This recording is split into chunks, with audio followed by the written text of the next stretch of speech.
the second of the three rocks, because I believe this last rock is the third. The second of the three rocks is a story that was given to us. And that is this rock, and here's the other side of this rock here.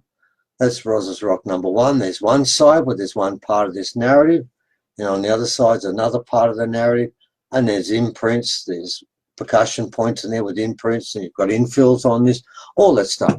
That's a different story. And according to Kano, that is a story of the Pleiadians coming here the second time and seeking out some form of homonym to cross their knowledge, their wisdom, their genes, and also to share with them something even more important, is a shared destiny. So they came quite some time ago, and their job basically was prepare the way for the second part of this story. Now, to begin with, according to Kano, when the Pleiadians came here, they were not welcome and fought against and repelled.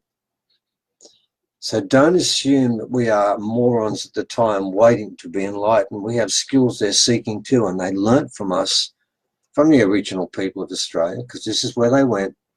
They learnt things from us from this liaison, but they had to first of all get down here.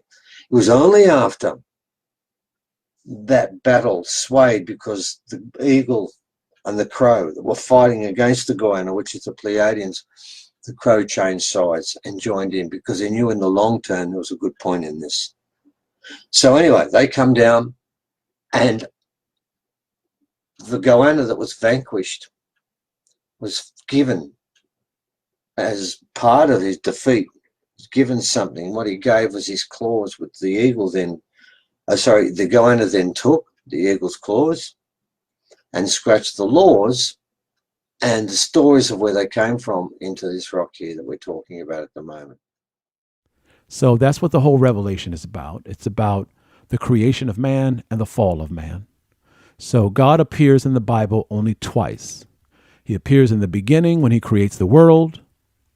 He creates Adam, and he only stays here long enough to see if Adam is successful. Because if Adam is successful and can turn away from temptation of another God, it means that God's created a perfect man. But after Adam falls into a temptation, it means that all of humanity will do the same thing. So God of creation leaves. But before he leaves, God says, I am God, I am the creator.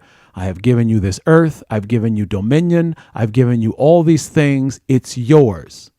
You are master of this world. And then God leaves. That's all God is into. If you read the Bible, the creator is only in the first few pages of Genesis, and then he's gone. You don't hear from him ever again in the Bible. He's gone. So the one thing that characterizes God, the creator, is he's always looking for the perfect man.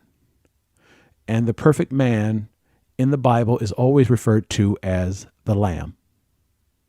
So in the first story in the book of Revelation, he has two sons. In the beginning of Genesis, he has two sons, Cain and Abel. And they have to present their offerings before the God of creation. Abel presents a prize lamb. Cain presents the works of the field. God chooses the lamb. And of course, Cain gets jealous and kills him. After this story, God Almighty is gone out of the Bible. Everything else is just humans, us making choices. So God Almighty is telling us we have dominion, the world is ours, we're everything. So from this, we have to make a decision who we are going to serve and what we choose to serve. That's what the whole story of Revelation is about. And then in the end of the world, the God of creation comes back. And he only comes back to do one thing, to destroy the world. That's it. That's all he does. He comes in the beginning when he creates it, and he comes in the end when he destroys it. Only the creator is called the Alpha and the Omega. He's the only one, because he is the only one who has the power to begin a world. He's the only one who has the power to end it. And I know we believe that our gods have that power. No, only the creator can do that. So when he comes back in the end, he has the same exact story as he has in the beginning. And that is, he's looking for a lamb. And the lamb always becomes the greatest prize. And the lamb is usually the brightest, the strongest, the wisest, and the most perfect that he can find. So in the beginning of the story, he looks for the lamb, and in the ending story, he looks for the lamb. So if you read the beginning story of Genesis, it's God of creation. He's the Alpha. And then your last book in the Bible, the Revelation, the God of creation, he's the Omega. So that's how he does it. And that's what the whole story of the Bible, a Revelation, is about. It's really about the end of the world, the end of everything that we believe, and it's the end of everything that we praise, because we are all doing something wrong. The second angel, whose trumpet was about down, sends from heaven a great mountain burning with fire. They send this mountain down to earth. This mountain is the greatest burning mountain in all of heaven and earth. And the name of this mountain is so great, it rivals that of God himself. And in this mountain is the blessing and rage of the end of our days.